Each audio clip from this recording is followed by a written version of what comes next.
If you have in-person speaking engagements coming up this year, or if you're hosting your own in-person event, you won't want to miss our conversation on this episode of the Speaking Your Brand podcast. More and more women are making an impact by starting businesses, running for office, and speaking up for what matters. With my background as a TV political analyst, entrepreneur, and speaker, I interview and coach purpose-driven women to shape their brands, grow their companies, and become recognized as influencers in their field.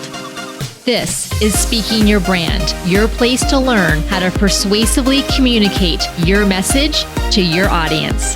Hi there, and welcome to the Speaking Your Brand podcast. I'm your host, Carol Cox. This episode originally aired last April 2022, all about how to 10x your speaking skills. This is especially important if you have in-person speaking engagements coming up this year, or if you're going to be hosting your own in-person event of any size.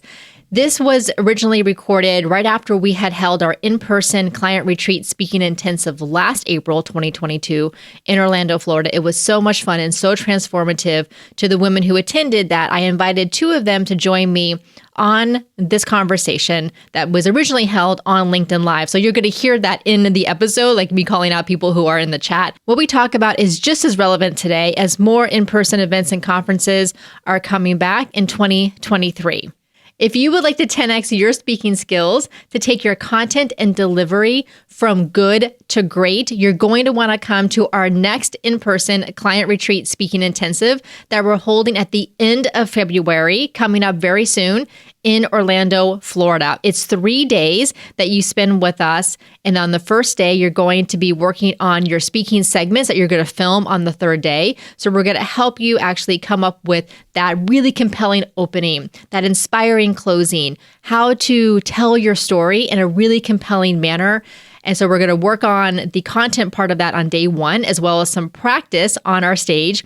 Day two will be primarily focused on practice on our stage so that you really learn how to be completely confident and comfortable on stage, how to have that presence that you want to have, how to use the stage effectively, how to use your body, vocal variation, incorporation of props, engagement with the audience, all those things that really transform you as a speaker. And then on day three, based on all the work we've done the prior 2 days, you're going to get professional filming of 10 minutes of your speaking segments that you can then use on your speaker reel. This is an incredible opportunity. We had so much fun last time we did it that I can't wait to do it again. As of the time of this recording, we have about 3 spots left of 12. So we cap it at 12 women. So everyone has plenty of time. You can get all of the details and submit your application by going to speakingyourbrand.com/retreat. Again, that's speakingyourbrand.com/retreat. And this is coming up February 27th,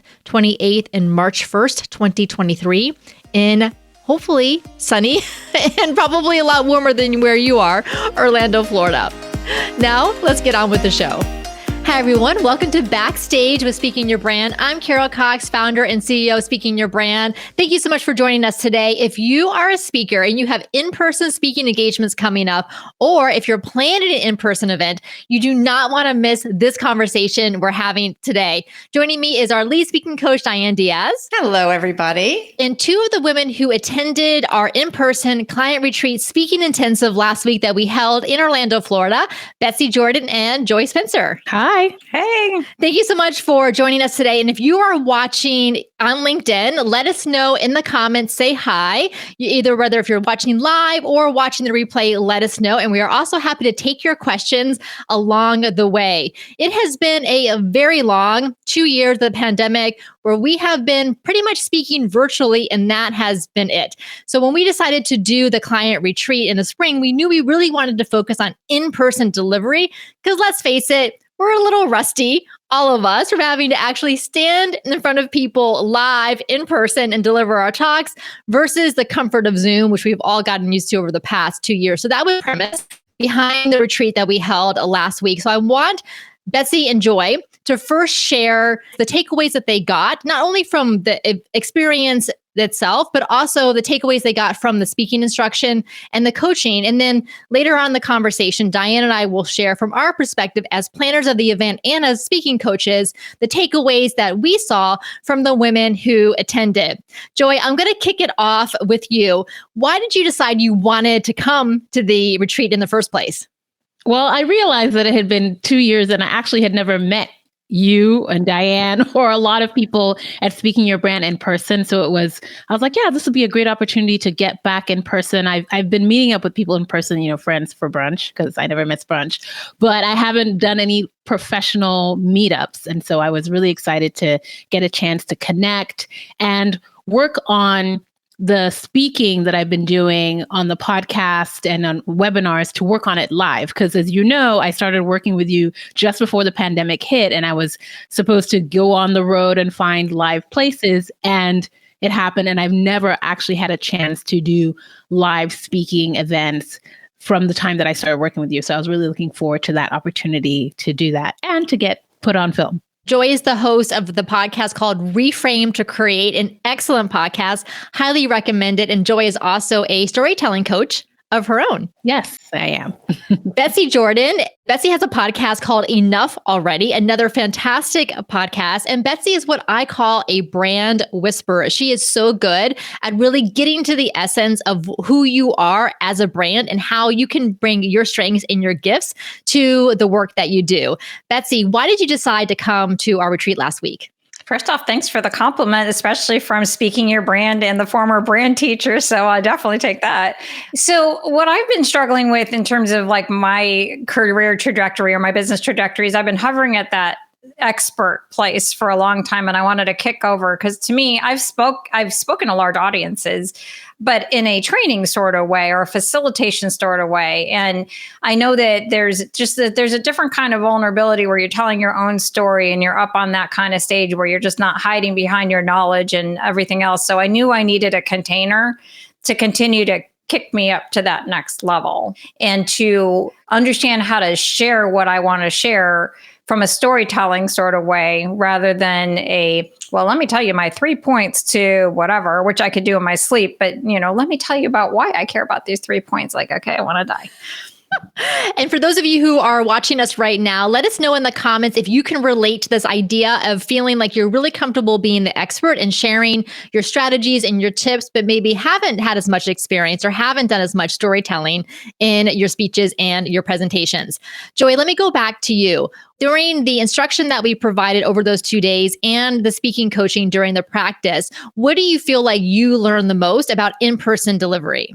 Well, I had 3 major takeaways from the entire retreat. One was about voice, and it's that your voice is not just in your throat or in your mouth, it's your entire body. And I got that from when we did the improv work. So we had a chance on the first day to do some improv tips. And as soon as you said, yeah, we're going to do some improv, I was like, okay, great, thanks. I was not excited about the improv at all. But we really got into it, and we really got into the physicality of delivering and communicating what you're sharing and your message. And I feel like that carried through for me and for a lot of us. Once we all stood on the stage and were using our bodies, whether folks were being more active or doing more acting, but just motion on the stage was a way to really embody the message of what we were sharing. So I was like, okay, so voice is not just about your audible voice, but it's also your physicality that you're bringing to it. So that was one major thing that I got from the improv. Then the second major thing I got from the retreat was about feedback and how feedback is transformative and communal. We tend to think of feedback as something like, okay, this is a transaction. Someone is just giving me something, or I'm giving someone some feedback. But once you're in the setting that we were in, where you got to be in a community for a short couple of days and see your feedback show up and transform that person and transform that talk, and you get really invested, it was like, oh, feedback can be this very positive, affirming, communal, and transformative experience. So that was, I think, a gift that we got and gave to each other. And last but not least, the major thing that I learned is that storytelling is still queen. So, and I know I'm biased as a storytelling coach, but really, seriously, once you get storytelling, personal stories, your story, somebody else's story as a foundation, as a base for your talk or your concept or anything like that, it really is solid and something powerful to build anything and everything else on top of that. So I think that if I would encourage anyone who's somehow about their story is to trust your story. Your story has all the nuggets, all the gold in it that you can pull on it, build on it with other sort of stuff and facts. So those were my three main takeaway: voice, feedback, and storytelling. Perfect, Joy. Thank you so much. And before I asked Betsy what her takeaways were, Betsy, how did you feel about the improv games? I love the improv games. I made a comment because that it seemed like I was against it because I was improving. So I was just trying to say something. No, I loved it. I love improv games. And I've always watched Whose Line Is It Anyway? But it was fun to be able to practice it. And I realized I'm not that funny. So that was good. So it was really good. I loved it.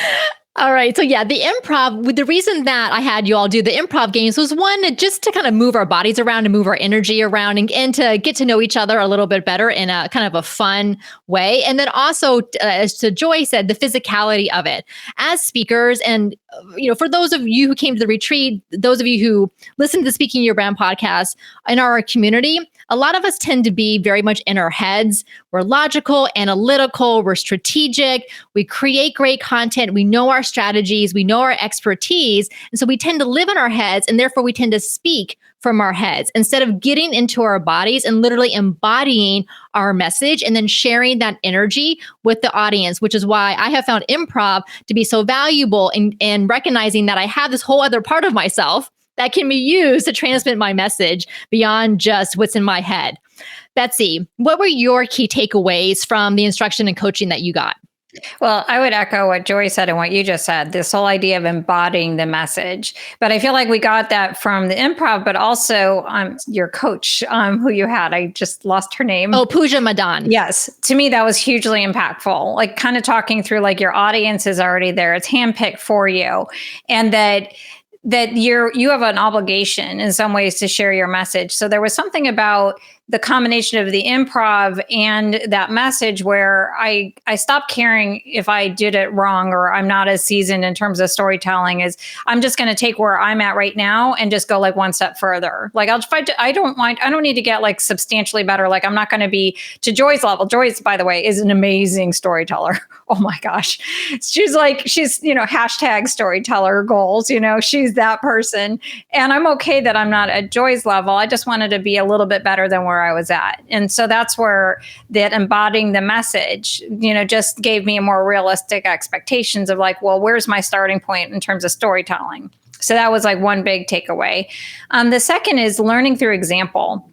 So I luckily got to go last when we were doing our recording, and it seemed like I was just doing it because it's like, oh, okay, I don't want to show up. But it was like I was learning from all the examples.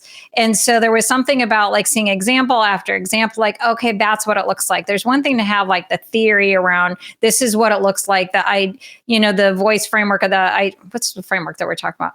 I'm sorry. It's like one of those days where I lost my brain cells, but it's like, the framework that we were talking about with the idea story that we were trying to bring all the elements. And seeing it on a piece of paper or seeing it something like that, but then seeing one person after the other and how they did that is like, oh, so that's what you mean by that. When you say props, this is what that means. When you're using humor or using something else or trying to say, well, place yourself in that story, that's when it all came to life for me. And then the third big takeaway is when you're in a growth container for your business, I don't think that our business development is isolated to our business. I realize like what my core message is, and that it's like, I believe like these work-related crossroads or pushing yourself in a work-related scenario is that if you push yourself here, you're going to push yourself there. So I've always been this person where I could almost like, I felt like I had gum in my mouth where it's like, I couldn't pull the gum out all the time. Ever have like one of those dreams where it's like, you have like all the gum in your mouth. And it's like, as I've developed as a person, it's like trying to pull the gum out of my mouth. But I do a professional development experience that is teaching me something, but it's about me growing as a human being, growing in my own healing, something about the managing your energy, and managing your energy on stage. Like, well, that's a principle. Like, I've been thinking so much about it. Like, well, how am I showing up with my fiance and my daughter and, and the other people in my house? Like, this isn't about just this. If I can speak my brand, if using your phraseology, I can speak my truth. I can speak my truth in a lot of other areas. Thank you, Betsy, for that. So well said. I've always thought about the work that we do around public speaking is really as much personal development as it is professional development. Of course, there's the skill building, the practical skill building that goes on, but there's so much of the growth, like you mentioned, a growth container, so much personal growth that happens through doing this work. Diane, now as a speaking coach, of course, being integral to speaking your brand and then being at the retreat, what were your takeaways that you saw as the speakers developed over those 2 days? Yeah, well, so many takeaways. And I would just want to say we put on something for speakers to give our clients something, but I think I got as much or more out of it as they did. One of my main takeaways was the importance of that, like Joy said, feedback, this idea that, but in the on-the-spot coaching that we did, right? So yes, we have Zoom sessions with our clients. We do this work virtually. Something shifts when we are in person and all together, and then you're getting feedback, not just from us as coaches, but also from each other, supporting one another. And just the support, there's something that shifts in the women, I feel, from the time they practiced their speech or just had the idea for it till they actually delivered it for the recording of it. Something definitely shifted, and it was just at such a high level. It was amazing to me. So the value of that in-person component was evident. The other thing was the importance of just those reflective moments, even in a talk or even when we're working on the talk, when we're practicing, when we're giving feedback, the moments of just pausing and the power that has to just be quiet for a minute.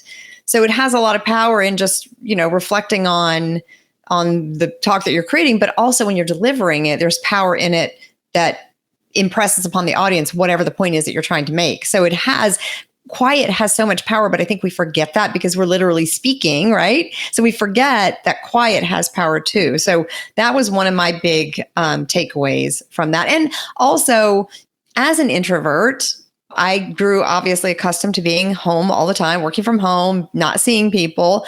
And I'm an introvert, so it wasn't that bad. I'm like, I kind of like this. But I will say that being in a small group of women who I so admire, each and every one of them, being in that group for 2 days with them, I felt so much more energy than I thought that I would feel. Yes, was I exhausted when it was all over with? Yes. But during those 2 days, the amount of energy that I had, I was kind of surprised by that because I am an introvert and I just thought that it would just completely zap me even throughout the event. But the amount of energy that I had during that time is just testament to the amazingness of the women that are in the Thought Leader Academy and the clients that we have and the ones that came to the retreat. It was just amazing to me how that energized me. Same. We didn't get that much sleep, leading up to it because of the adrenaline and the energy, anticipating it. And I just loved being with you all so much, with all of the women who were there, and felt the energy and how supportive that you all were of each other and encouraging and helpful. And it just it warms my heart how much you all bonded together. And because Diane and I, of course, know all of you from working with you, but many of you didn't know each other. And maybe you knew one or two other women, but you were able to bond really quickly. And so I loved seeing that. And I would say my main takeaways as far as thinking about seeing you all in action in the speaking practice and then in the formal filming was that you took our feedback and incorporated it right away. And I loved seeing that you were very coachable and you were willing to try new things, even things that maybe felt a little uncomfortable initially, but then you saw from the other women that they tried things. And you're like, oh, maybe I could try that too. And you did that. The power of the pause that Diane mentioned, giving your audience a couple of beats to take things in. Maybe repeating something that's really important to let it sink in. Love the power of the pause. And that also everyone has a different speaking style, and that's okay. And to embrace whatever your natural speaking style is, and then to amplify it because you are speaking to a group on a stage. So you need to amplify whatever your natural speaking style is, but you don't have to try to be someone that you're not. We started the first day with some instruction about different speaking styles. And I showed clips from women like Amy Cuddy, Shonda Rhimes, some comedians, Lily Singh, who's a YouTuber. They all have very different styles. And they're all equally effective because they embrace their natural style. And we saw that with the women who attended. They all had different styles, but they embraced it and then ran with it versus trying to be someone that they're not. All right, Joy, let me come back to you. When you finished up the filming and you were kind of ending the second day of the retreat, what do you want to do next as far as when you think about yourself as a speaker and as a thought leader? Well, I definitely want to get on more stages and want to speak more. I felt like the act of speaking and getting it out there was transformative in the sense that getting the feedback, the specific feedback from those who are participating. But I know that you get feedback from your audience, you get feedback from people whenever you share your message. So I definitely wanted I want to take the opportunity to get on more podcasts, be more of a podcast guest, but also get on stages. And actually something that came up for me today was also finding another container, which interestingly enough, I don't know how this connects, but I actually am thinking more about writing a book. And so it's just another way of using my voice and continuing to get the message out there. And, books are a great method for also engaging in speaking and getting into more speaking rooms and getting more speaking opportunities. So I was definitely inspired to do more of this and practice it more and just work out the kinks and be more committed to the message. Because I feel like what this experience gave me was more confidence in the rightness of the message that I'm sharing, and that this is the message that I'm meant to share. And so it was definitely a moment of recommitting. So it was just awesome to have that experience and feel like on the other side of it, I want to do more of it. Ooh, a book. Can't wait to hear more about that. No timeline on that. Remember how things went with the podcast, right? I know. I love external deadlines. Give me a due date. Joy, not so much. I'm like, okay, how about this date? She's like, nope. I'm going to do it. Years later, but it will happen. But yeah. It will happen. I know it will happen. All right, Betsy, what about you? Thinking about wrapping up day 2, how do you see yourself as a speaker and a thought leader going forward? I was thinking the same thing. Is I have a decent network, but I haven't really tapped it for speaking opportunities. So one of the growth edges or the growth opportunities simply to reach out to people that I know and say, hey, I'm developing in this area, and just to practice and practice in a new way. I think that would be something, and to the guest podcast in the same sort of more of a focused sort of effort rather than like, oh yeah, you asked me, that kind of thing. I definitely want to write a book. I've always wanted to write a book for the past 10 years. Longer than that, 20 years. I've always wanted to write a book, but I've always been confused on what should my book be about. So I feel like through the speaking experience, how many iterations have I gone back and forth with you, Carol, around like, what is my big idea? What is my story? And it's like, I think I keep saying the same thing over and over again. It's just a matter of like refining it. So I think that this would be a good way to back into it. Writing a book, probably maybe not the commercially published, but writing a book would be more of my comfort zone. And I think that the idea of pushing myself in more of a verbal type of communication rather than a written communication has been really helpful. And learning these new containers. Like I had no idea until I was in the Thought Leader Academy how much I was going to love podcasting. I adore podcasting. It's so much fun. I love the interviews. All of my qualitative research or, geeky side comes out. So I think that there's opportunities just to play around with content and formats. Yes, we love podcasting for sure. And it's a great way to keep honing your message and to keep getting yourself out there. So Joy mentioned recommitment and commitment. And that is one thing that I walked away with last week is I feel even more committed and what I would call convicted in the work that we do with Speaking Your Brand to help more women get their message out there, use their voice, have a public voice, have a public presence, because I saw your messages, your stories, and how important they are to your audiences that are waiting for them. As Pooja said during her session with us, your audience is waiting for you. You are doing a service to them by being there to share your message and to share your story with them. And I love that. So this idea of your audience is waiting for you and making a commitment to yourself that this is what you want for yourself and for them as well. All right. So I'm going to shout out here to some of our commenters. So Katie Anderson was with us last week as well. And she said that she is working on integrating more personal storytelling into her keynotes and her talks, which she's been doing a great job on doing that. And then Monica Pierre says that she loves the power of the pause, gives the brain a chance to catch up with your points. Absolutely. Diane, as the planners of this event, and obviously as the hosts and facilitators of this event, for those who are watching or listening who are also planning in-person events for this year, and probably smaller ones. So we had about 12 to 15 women there between us, the team, and then the attendees. So it was definitely a small, intimate group, which we like because we're introverts and it was just the right size. But I know that there's people out there who are planning much larger events. But if we think about some of the smaller events, where were your biggest kind of lessons as far as planning the event? Well, one of the things that I know that you looked at, Carol, was that book, The Art of Gathering. And so being very intentional about how we bring the women together, what we do while we're together, activities. And so not just letting it be kind of loosey-goosey, and it doesn't have to be super duper structured, but I think having an intention behind not just what we wanted them to accomplish, which was this practice your talk and then get your talk on video, but also the intention of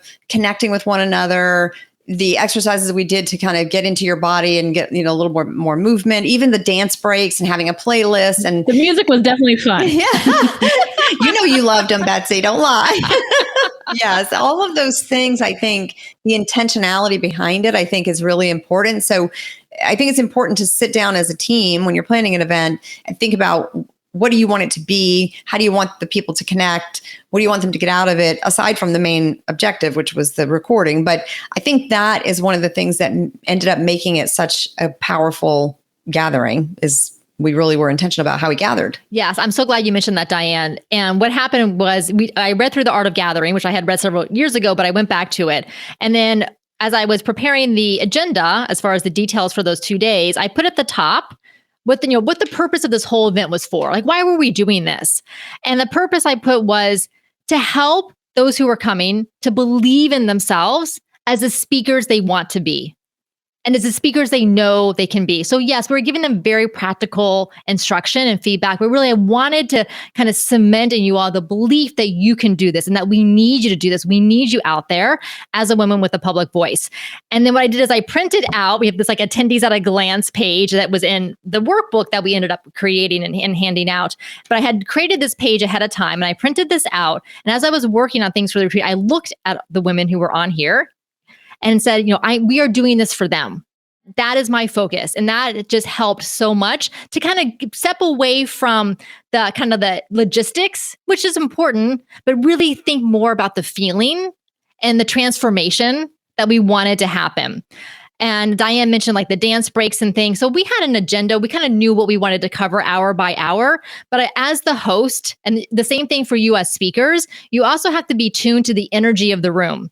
So I could tell as we planned lunch to start at noon. It was around 11:30 a.m. on day one. I was like, I'm feeling the energy kind of sap a little bit. I know mine is. I can kind of sense it from the room. So let's wrap up what we're doing and let's go ahead and start lunch at 11:45 instead of at noon. So just being mindful of what your audience needs. Do they need some reflective alone time?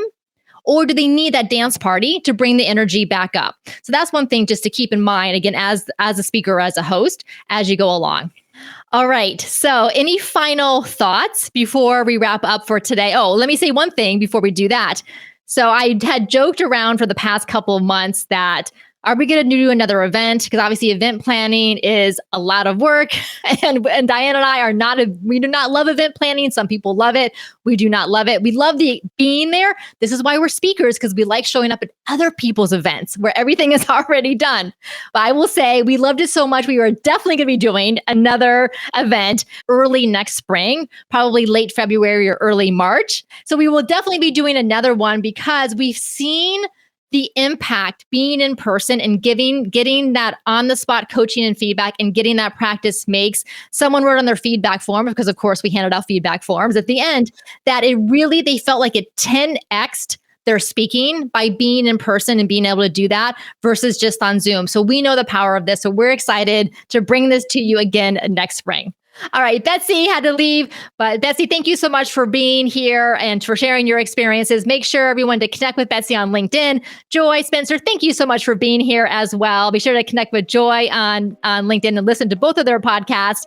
Diane, thank you as always for being here and for all the incredible work that you do with our clients and internally for speaking your brand. So what do you think? Are you ready to join us in Orlando, Florida at the end of February? Go to speakingyourbrand.com/retreat. Again, that's speakingyourbrand.com/retreat to get all the details and to submit your application. I must say that just myself having gone through the client retreat that we did in April of 2022, kind of getting back on a stage, practicing in front of people, prepared me so much for the in-person speaking engagements I had that fall. I just felt so much more comfortable in my body on that stage. It felt natural and just kind of shaking off those cobwebs that had been accumulating in the few years prior to that. I would love for you to join us. Go to speakingyourbrand.com/retreat to get all the details. Until next time, thanks for listening.